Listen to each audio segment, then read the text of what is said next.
À une époque dominée par le mal, la science et la perversion, on ne sait plus quoi et qui croire. Vous avez beau essayer d'y voir clair, mais votre esprit est rempli de questions.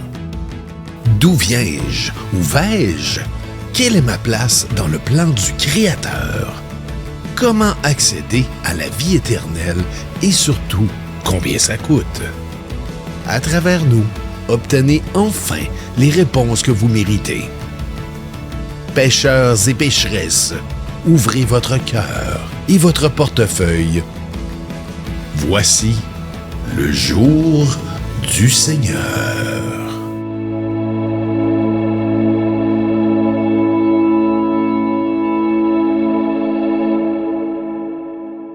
Bienvenue au jour du Seigneur. Cette semaine, nous allons parler de la souffrance et de son importance. Il n'est certes pas agréable de souffrir, que ce soit de la souffrance physique ou de celle de l'âme.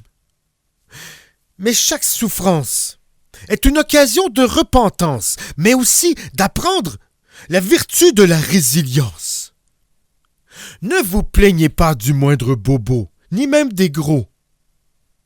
Chaque instant de souffrance est pour vous une occasion d'offrir cette dernière en sacrifice au Seigneur.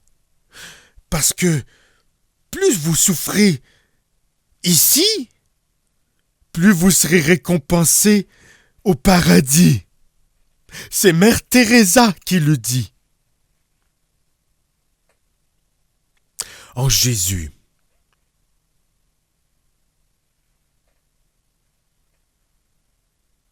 Est-ce que tu crois en Jésus? Oh oui. Est-ce que tu crois en Jésus? Oh oui. Est-ce que tu crois en Jésus? Oh oui. Est-ce que tu crois en Jésus? Oh oui.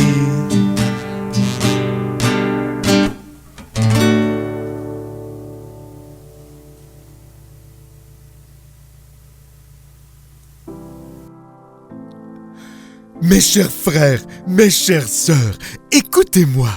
Je viens vous conter l'histoire de ceux qui, par la foi, ont traversé l'épreuve, ont bravé la souffrance. Les martyrs chrétiens, source d'inspiration et de vaillance. Dans les arènes de Rome, sous le regard impitoyable, ils ont témoigné de leur foi, inébranlable. Jetés aux lions voraces, déchirés, dévorés, leurs âmes s'envolaient vers le ciel, libérés. Certains ont été attachés sur des croix, en agonie. Comme leur maître, ils ont offert leur vie. Crucifiés, suppliciés, mais jamais brisés. Leur foi en Dieu, leur force les ont soutenus. Certains ont été brûlés vifs dans les flammes ardentes. Leur corps consumé, mais leur âme resplendissante. Le feu n'a pu éteindre leur amour de dévotion. Ils ont changé la gloire de Dieu dans l'ultime rédemption. D'autres encore ont subi des tortures innommables, des supplices cruels, des douleurs insoutenables. Ils ont été démembrés, écorchés vifs, déchirés. Mais leur foi en Dieu jamais ne s'est flétrie. Ignace d'Antioche, jeté dans les flammes rugissantes, il a senti la chaleur divine apaisante. Ses paroles, ses cris d'horreur résonnent encore aujourd'hui, témoins de sa foi, de sa force et de son esprit. Perpétue et Félicité, mère courageuse, elles ont enduré les tourments avec une grâce merveilleuse.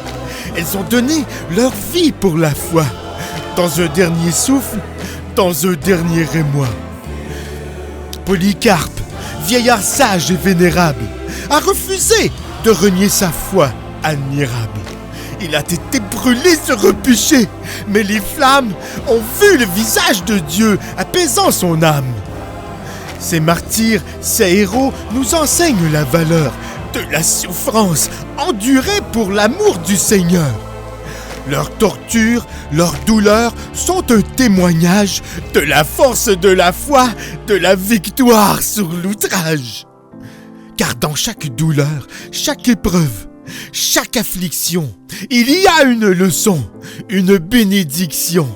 Dieu transforme nos souffrances en une œuvre d'art pour nous conduire vers lui, vers son divin regard.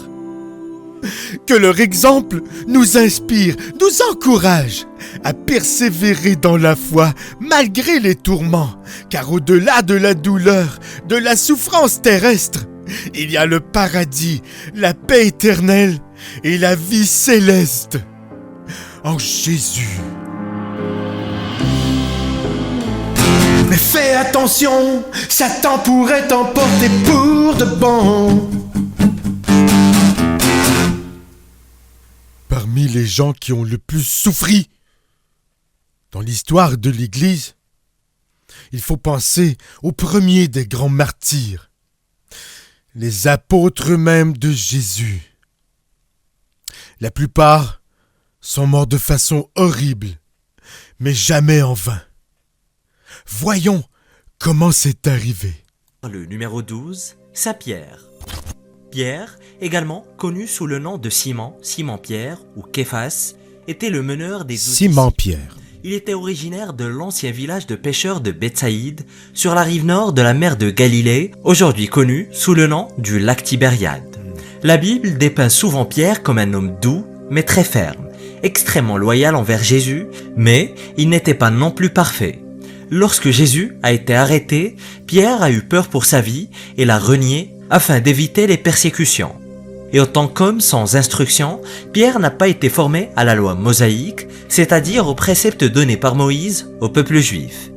Il a appris lentement, commettant des erreurs à plusieurs reprises, mais lorsqu'on lui a donné l'occasion de faire ses preuves, il a démontré qu'il était très compétent.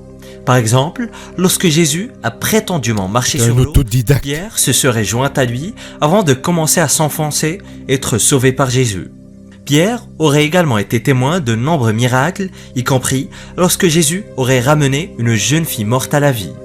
Et la tradition veut que Pierre ait prêché l'évangile à Rome au point d'exaspérer l'empereur Néron. Pour tenter de mettre un terme à la propagation du christianisme, Néron l'a crucifié. La référence la plus fiable que nous ayons à cette exécution se trouve dans la lettre de Clément de Rome aux Corinthiens et qui a été écrite environ 20 ans après l'incident. Clément écrit que Pierre a été exécuté, ce qui est repris dans l'évangile de Jean.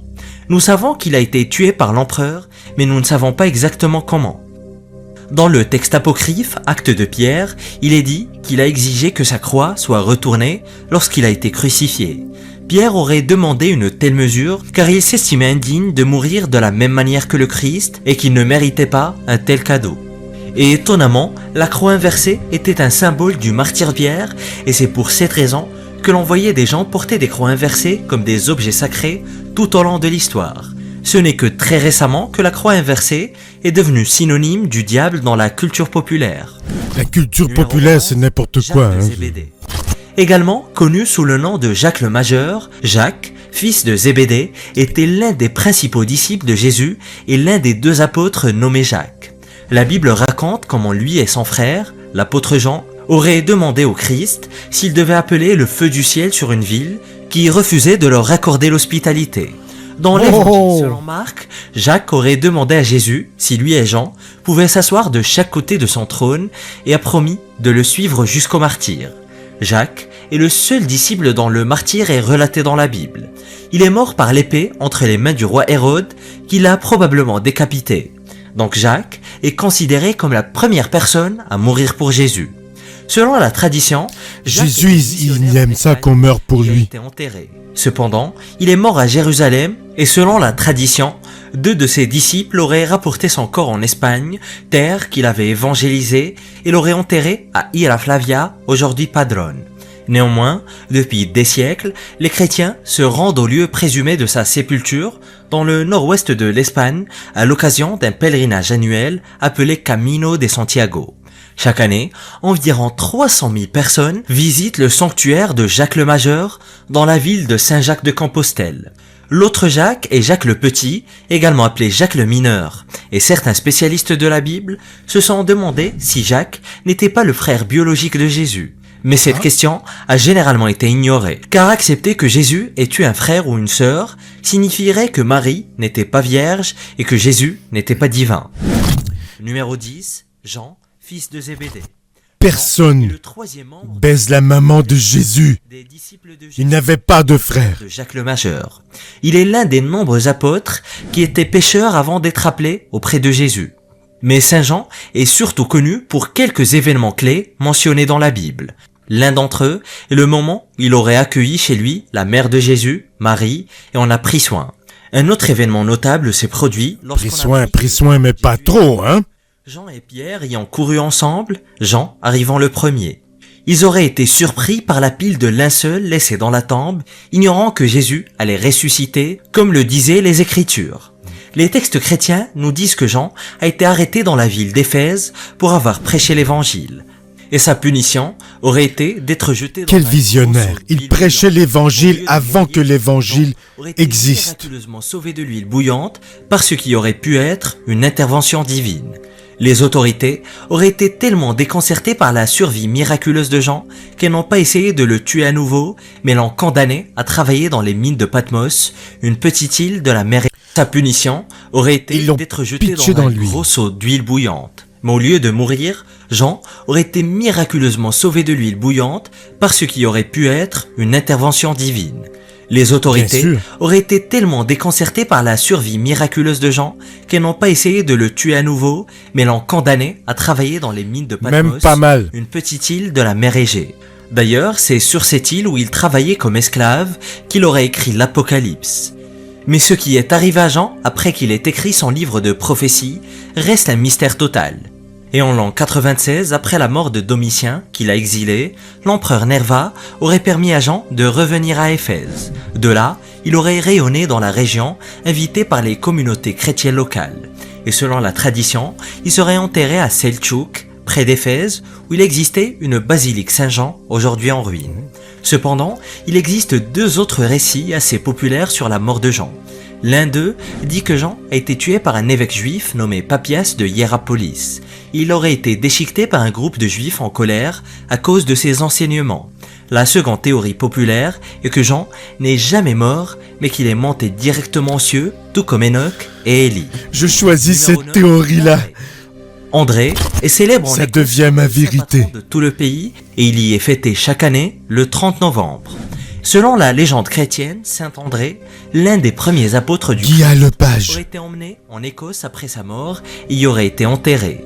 Après la mort du Christ, ces apôtres se sont enfuis aux quatre coins du monde, certains vers l'ouest, d'autres vers l'est, mais certains sont restés à proximité pour prêcher les enseignements de Jésus. Mais malheureusement, presque tous ont été tués pour leur croyance et leur travail de missionnaire. André était un pêcheur et le premier disciple que Jésus C'est sûr que prêcher en langue, ça a l'air bizarre des fois. L'un des trois principaux disciples, il était connu comme l'un des disciples les plus proches du Christ. Avant cela, André était un disciple du cousin de Jésus, Jean le Baptiste. André a amené Pierre à Jésus et lui a révélé que Jésus était le Messie. Et même si Pierre a généralement le mérite d'avoir reconnu Jésus comme le Messie, ce n'est qu'un exemple parmi d'autres de la façon dont André est presque toujours passé après son frère, Pierre, dans les Écritures. C'est probablement parce qu'il était plus jeune ou considéré comme moins important que Saint Pierre. André a été crucifié en 60 après Jésus-Christ dans la ville grecque de Patras. Et selon les actes d'André, il a été attaché à une croix en forme de X, connue sous le nom de croix de Saint André. Et comme Pierre, il se considérait indigne de mourir de la même manière que Jésus. Je sais pas si ça s'appelait déjà la croix de Saint-André avant que Saint-André soit cloué dessus. Et les textes antérieurs décrivaient le crucifix utilisé lors du martyre d'André comme une croix traditionnelle. Dans les deux versions de l'histoire, il a été ligoté plutôt que cloué. Numéro 8, Philippe l'apôtre. Philippe n'est mentionné qu'une poignée de fois dans le Nouveau Testament. Il est l'un des 4 hommes nommés Philippe dont il est question tout au long de la Bible. Et pour rendre les choses encore plus confuses, les premiers lecteurs de la Bible ont souvent confondu tous ces Philippe les uns avec les autres. Oui. On sait très peu de choses sur Philippe l'apôtre. Tout comme Pierre et André, il était originaire de la ville côtière de Bétsaïde, sur la mer de Galilée. La Bible décrit des Grecs qui cherchaient à rencontrer Philippe parce qu'ils voulaient voir Jésus, ce qui suggère que Philippe parlait peut-être mieux le grec que ses compagnons disciples. Mais il est surtout connu pour avoir ramené Nathanaël à Jésus dans le livre de Jean. Oui, Jésus met Philippe à l'épreuve en lui demandant où acheter du pain pour une foule de 5000 personnes affamées. Et plus loin dans le texte, Philippe demande à Jésus de leur montrer le Dieu Père. Jésus répondit, « Celui qui m'a vu a vu le Père ». Et même si cela n'est jamais dit explicitement, beaucoup pensent que Philippe a suivi Jean le Baptiste, le cousin de Jésus, avant de devenir l'un des disciples de Jésus. Et comme vous le savez peut-être déjà, Jean le Baptiste a été décapité pour avoir prêché que Jésus était le Messie. Après la mort de Jésus-Christ, Philippe a continué à soutenir ses enseignements. On ne sait pas exactement où il est allé, mais il est possible que la fin de la vie de Philippe soit décrite en fait, c'est Hérode Antipas qui a fait décapiter Jésus à cause de l'influence de sa femme adultère. Mais c'est une autre histoire. Des gens au christianisme. Et c'est finalement l'empereur Domitien qui aurait condamné Philippe à être crucifié à mort en 80 après Jésus-Christ. La crucifixion aurait eu lieu à Hiérapolis en Égypte, et comme Pierre, Philippe aurait été crucifié sur une croix inversée afin de ne pas périr de la même manière que son sauveur, Jésus-Christ. C'est tout un Numéro honneur 7, quand même. Barthélemy. On ne sait pas grand-chose de l'apôtre Barthélemy si ce n'est son nom. Il se peut qu'il ait porté un autre nom et il est étroitement associé à Philippe dans la Bible, ce qui laisse supposer qu'ils avaient tous deux une quelconque parenté. Certains pensent que Barthélemy était aussi Nathanaël. Dans l'évangile de Jean, un apôtre nommé Nathanaël est étroitement associé à Philippe, et Barthélemy n'est pas mentionné dans l'évangile de Jean. Cependant, d'autres ne sont pas d'accord et pensent que Barthélemy et Nathanaël étaient deux personnes différentes. Barthélemy a probablement fait l'objet d'un martyre comme la plupart des autres apôtres. Il existe plusieurs versions de sa mort. Selon la version la plus populaire et la plus sinistre, il a été écorché vif puis décapité. Les peintures représentant la mort de Barthélemy le montrent souvent écorché, portant sa propre peau ou tenant un couteau à écorcher. D'autres récits de la mort de Barthélemy suivent la plus sinistre. Vous avez vu ça, c'est pas une toge, il a été écorché vif puis décapité. Les peintures représentant la mort de Barthélemy. On voit toutes ses muscles, puis toutes ses tripes, parce qu'on l'a enlevé la peau. Ce n'est pas une toge qu'il porte, c'est sa propre peau. Imaginez la souffrance. Mais imaginez aussi ensuite, dans les cieux, la récompense. J'aimerais ça que ça m'arrive. Connu sous le nom du lac Tibériade, lui a demandé de le suivre. Les deux hommes auraient ensuite dîné dans la maison de Matthieu avec de nombreux percepteurs d'impôts et pêcheurs. Jésus agit ainsi pour démontrer que même les personnes considérées comme infréquentables par la société étaient acceptées par Dieu. Les circonstances de la mort de Matthieu restent largement mystérieuses. Un récit suggère qu'il est mort de vieillesse, mais il est plus probable qu'il ait été victime d'un martyre, comme la plupart de ses condisciples. Saint Irénée ça dit fit que Matthieu mieux en tout cas. a prêché l'évangile avec les Hébreux, et d'autres disent qu'il s'est rendu en Éthiopie ou en Arménie. Et de tous les apôtres, la fin de Matthieu est l'une des plus mystérieuses. Des rumeurs affirment qu'il a été tué en Éthiopie en raison de ses croyances, tandis que d'autres spécialistes de la Bible affirment qu'il est mort paisiblement après une vie longue et bien remplie. Non, je suis Il y a sûr que aussi non. l'étrange collection de reliques attribuées à Saint Matthieu qui sont conservées dans la cathédrale de Salerne en Italie et qui seraient apparues au Xe siècle, mais curieusement, il n'y a que peu d'explications sur la façon dont elles sont arrivées là. Numéro 5, Thomas. L'apôtre Thomas n'est pas beaucoup mentionné dans la Bible et les détails de sa vie sont contradictoires et obscurs. Mais il s'est fait surtout connaître pour son scepticisme lors d'un événement particulièrement célèbre qui lui a valu le surnom de Thomas le douteux. L'évangile de Jean décrit comment Thomas a douté de la résurrection de Jésus, déclarant à ses disciples « Si je ne vois pas dans ses mains la marque des clous, et si je ne mets pas mon doigt dans la marque des clous, et si je ne mets pas ma main dans son côté, je ne croirai pas. » Quel pitoyable manque de Jésus foi. dit à Thomas « Avance ici ton doigt et regarde mes mains. Avance ici ta main et mets-la dans mon côté. et ne sois pas incrédule, mais sois croyant. C'est là que Thomas lui a répondu. Il lui a dit Seigneur, avance ton doigt. Cette histoire est d'ailleurs à l'origine Mets-le dans mon côté. sur des preuves et du concept de personnes qui n'ont pas vu et qui ont pourtant cru. Thomas a été martyrisé le 3 juillet de l'an 72. Et selon la tradition, il aurait été tué à coups de lance à Malipore, en Inde. Et contrairement au récit de la mort de la plupart des autres disciples, il n'y a que quelques histoires sur la mort de Thomas et elles sont toutes similaires.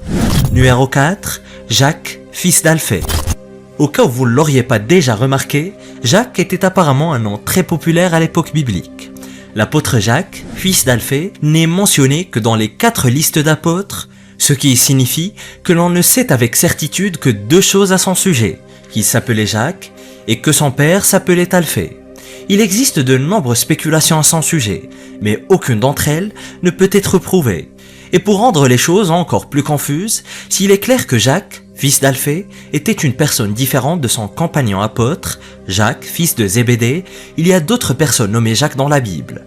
L'un d'entre eux est le cousin de Jésus, également connu sous le nom de Jacques le Juste, et même pour certains, il n'est pas clair que Jacques, fils d'Alphée, soit la même personne que Jacques le Mineur, même si le consensus est qu'il s'agit bien de la même personne. Et même les premiers prêtres de l'Église se sont efforcés de résoudre ce problème. En raison de cette confusion, il est difficile de dire comment Jacques, fils d'Alphée, est mort. Le cousin du Christ, Jacques le Juste, a connu une fin très violente lorsqu'il a été poussé du haut du pinacle d'un temple, battu à coups de massue, puis lapidé à mort. Mais un récit détaillant la mort de Jacques, fils d'Alphée, affirme qu'il a été crucifié au cours d'une mission de prédication en Égypte. Et un autre récit dit qu'il aurait été lapidé à Jérusalem. Je choisis de croire la crucifixion. L'apôtre est mort, on peut probablement affirmer qu'il fut victime d'un martyr. Numéro 3. En tout cas, il s'est fait, ça fait mal. Bible, Jude a entretenu une relation Saint extrêmement Jude. étroite avec Jésus-Christ. Les causes Il est même désespérées. possible qu'il ait eu un certain lien de parenté avec Jésus. La tradition catholique estime qu'ils sont cousins germains de Jésus, les orthodoxes des demi-frères issus d'un précédent mariage de Joseph, mais les protestants y voient en général des frères au sens premier. Et comme vous pouvez le constater, les liens de sang biblique peuvent être Pas parce que Joseph avait 45 ans quand il a épousé Marie qui en avait 12 qu'il avait déjà eu une femme avant. Très étroit avec le Messie. Dans la scène, Jude apparaît en deuxième Il position. faut être vigilant, hein. Il se glisse quelques erreurs dans ce vidéo. Serait mort en Perse en Mais je 65. suis là pour rectifier, pour La vous. tradition veut qu'il ait été battu à mort à l'aide d'une massue, Oui, décapité ou tranché à l'aide d'une hache. Absolument. Il n'y a aucune certitude quant à la méthode de la mort de Jude, mais seulement qu'il a été tué en Perse à cause de sa prédication. Puis que ça l'a Il y a fait mal. quelque chose de vraiment passionnant à propos de Jude. Ses restes physiques réels sont supposés être cachés au Vatican. L'Église affirme que le corps de Jude se trouve dans la basilique Saint-Pierre, située en plein cœur de Rome. Numéro 2, Simon le Zélote. Le nom de Simon le Zélote, Simon le cananéen, n'apparaît que dans les 4 listes des apôtres, et son nom viendrait de l'hébreu Kina, de Cana, traduit en latin par Cananeus, et qui signifie plein d'ardeur. Les zélotes, c'est un peu comme les magas de l'époque. Hein. C'était des gens plus proactifs avec leurs convictions, plus combatifs. Lorsque Jésus a transformé l'eau en vin. Mais on pense aujourd'hui que ce n'était peut-être pas le cas. Selon la tradition, Simon a prêché en Égypte, mais on ne sait pratiquement rien d'autre à son sujet, et les récits sur sa mort sont très contradictoires. Les documents les plus anciens datent de plusieurs siècles après sa mort, ce qui rend encore plus difficile de dire avec certitude ce qui s'est probablement passé. Au 5e siècle, l'historien arménien Moïse de Corène écrit que Simon a été martyrisé dans le royaume d'Ibérie. Une compilation de récits de vie de saints, connue sous le nom de Légende dorée, affirme que Simon le Zélote a été martyrisé en Perse en 65 après Jésus-Christ. Et les chrétiens orthodoxes éthiopiens pensent qu'il a été tué dans une région centrale d'Israël appelée Samarie. Selon un récit, Simon aurait été crucifié en Grande-Bretagne en 61 après Jésus-Christ. Un autre récit affirme qu'il a été scié en deux, tandis que la tradition orientale veut qu'il soit mort de vieillesse dans l'ancienne ville d'Odessa. Numéro 1. J'hésite entre crucifié puis scié en deux. Je vais y penser ce que je préfère croire. Tristement célèbre est Judas Iscariote. Le Aujourd'hui traître. encore, son prénom est synonyme de traître. À une époque, Judas était probablement considéré comme digne Le de... baiser de la mort. Il était le trésorier attitré de Jésus et de ses disciples. Pourtant, la même écriture qui décrit son travail mentionne également à quel point il n'était pas digne de confiance. Et lors du dernier souper ou de la scène, Jésus dit à ses disciples qu'il savait que l'un d'entre eux allait le trahir. Il s'est alors tourné vers Judas et lui a dit « Ce que tu as à faire, fais-le vite ». À l'époque, aucun des autres apôtres n'a compris ce que cela signifiait, car ils supposaient que Jésus parlait de quelque chose en rapport avec l'argent. Et selon la Bible, Judas a rencontré des prêtres et a accepté de trahir Jésus pour la modique somme de 30 deniers. Il s'est ensuite approché du Christ alors qu'il était suivi par une foule armée qui l'a capturé et l'a emmené pour le crucifier. C'est ainsi que la cupidité a motivé Judas à faire quelque chose qui a conduit à la mort de Jésus. Et il aurait immédiatement regretté ce qu'il avait fait, mais sa vie était déjà gâchée.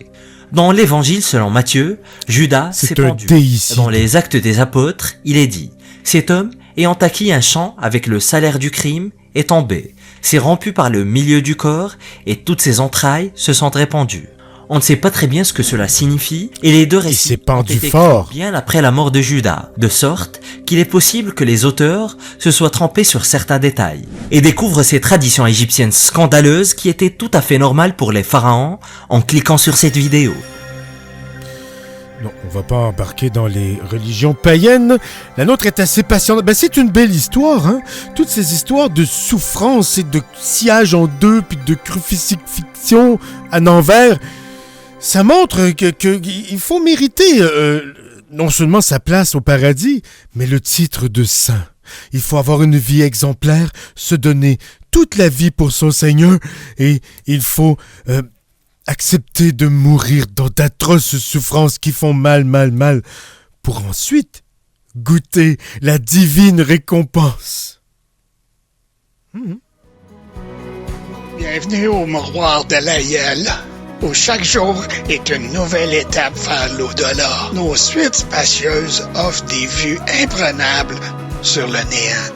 Découvrez nos activités telles que le bingo du non-retour, les siestes sans fin et les massages post-mortem. Le Mouroir de l'Aïeul, là où la vie prend sa retraite définitive.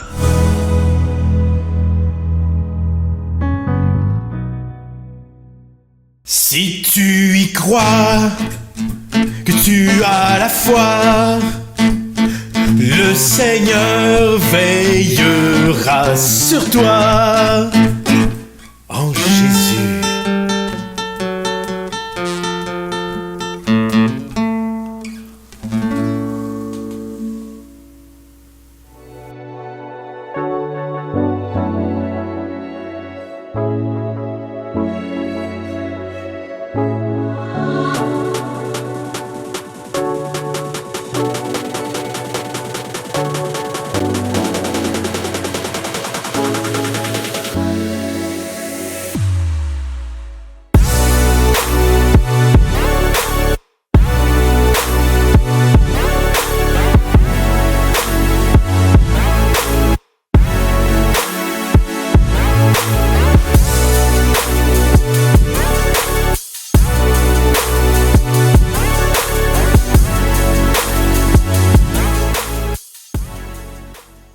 Dans la vie de couple, des moments difficiles peuvent surgir, des épreuves qui mettent à l'épreuve notre amour à épanouir. Les disputes, les désaccords, Les moments de doute, ils peuvent ébranler notre relation, semer le trouble. Mais cet instant sombre, gardons la foi. le véritable amour se fortifie dans la tourmente parfois. C'est dans les difficultés que l'on grandit, que l'on apprend à s'écouter, À se comprendre, à tendre la main, les moments difficiles peuvent être des opportunités. de renforcer la communication, de rétablir la sérénité. C'est en faisant face à nos problèmes en cherchant des solutions, que nous bâtissons des fondations solides. des résolutions, La patience, l'empathie la compassion, sont essentielles pour surmonter les épreuves, pour guérir les querelles, il est important de se rappeler pourquoi nous sommes choisis. de nourrir l'amour Cultiver le respect. en toute harmonie. Parfois, les difficultés sont le reflet de nos propres blessures. Et c'est dans la vulnérabilité, Que se tissent les guérisons futures. s'entraider, se soutenir, être présent dans la tourmente. C'est ainsi que nous avançons, main dans la main, vers une vie contente. Mais il est aussi important de reconnaître nos limites. De savoir quand demander de l'aide, de l'écoute, des visites. Les professionnels Peuvent accompagner nos chemins pour guider nos pas. pour nous aider à trouver le chemin. Les moments difficiles de la vie de couple ne sont pas une fin, Ils peuvent être des défis. qui nous invitent à grandir Enfin, en affrontant ensemble les épreuves, en gardant l'amour au cœur, nous construisons une relation solide. qui dure, qui se réinvente à toute heure, Que les moments difficiles soient une occasion d'évolution. de renforcer notre amour, notre compréhension. Dans les moments sombres, Souvenons-nous que nous sommes une équipe et que nous, main dans la main, nous surmonterons toutes les épreuves. et même les plus critiques. En Jésus. La semaine dernière, lors de l'édition live en direct de Un pasteur à l'écoute, on m'avait posé la question à savoir si on peut écouter du heavy metal ou des musiques extrêmes comme ça et rester malgré tout en Jésus. J'ai répondu que oui, car je connais des groupes de heavy metal qui parlent de Jésus dans leurs chansons, même si la musique peut sembler agressive ou à la limite presque démoniaque. Il faut s'attarder aux paroles. Souvent, ces groupes s'expriment en anglais, parce que c'est la langue préférée de Jésus. Mais on peut trouver à l'occasion quelques traductions. C'est le cas de cette chanson qui m'a été transmise par un de mes amis. Je ne l'ai pas écoutée, mais j'ai confiance en cet ami. Et la chanson s'appelle The Jesus Metal Explosion. Jesus, ça veut dire Jésus. Alors, allons écouter ce que ça donne. Je suis très curieux.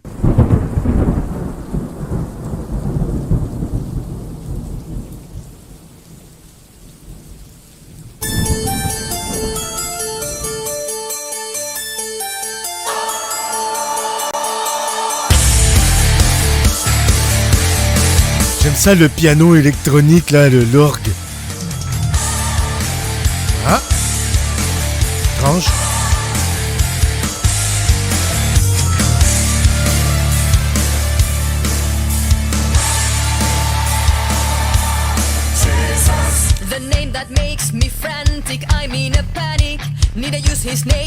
C'est une femme qui chante. Il y a des femmes dans cet orchestre de heavy metal. Mais bon, c'est peut-être bon quand même. On va leur donner une chance.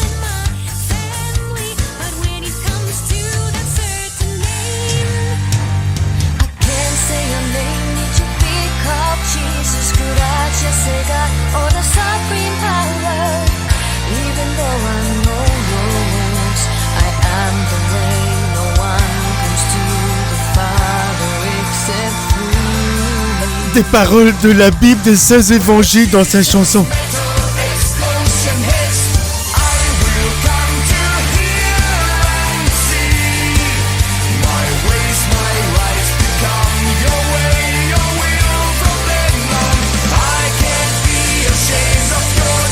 Je ne peux pas avoir honte de ton nom, Jésus.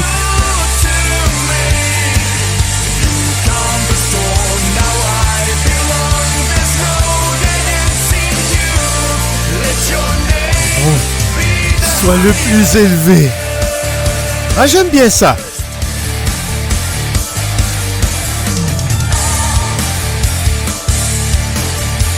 C'est sûr que j'aurais plus vu cette femme jouer le piano électronique et un homme chanter, mais bon, on va dire que en bon québécois, ça fait la job.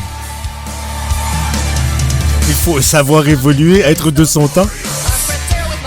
Le guerrier.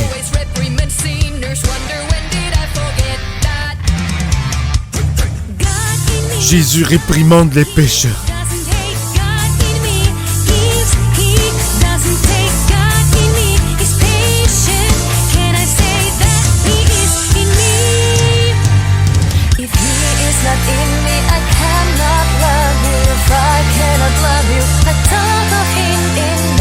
Ah, magnifique. 1 Jean 4.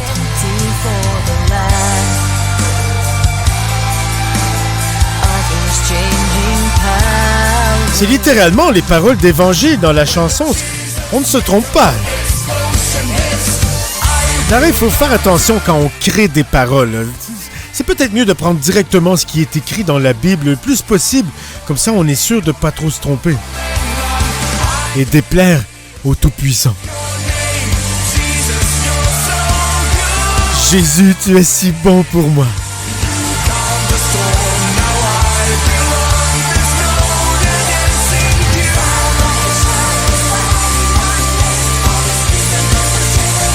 Il n'y a point de honte dans le nom de Jésus.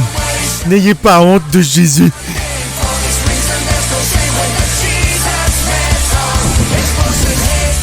Oh, l'explosion divine du tonnerre de Jésus. Ouh. En Jésus,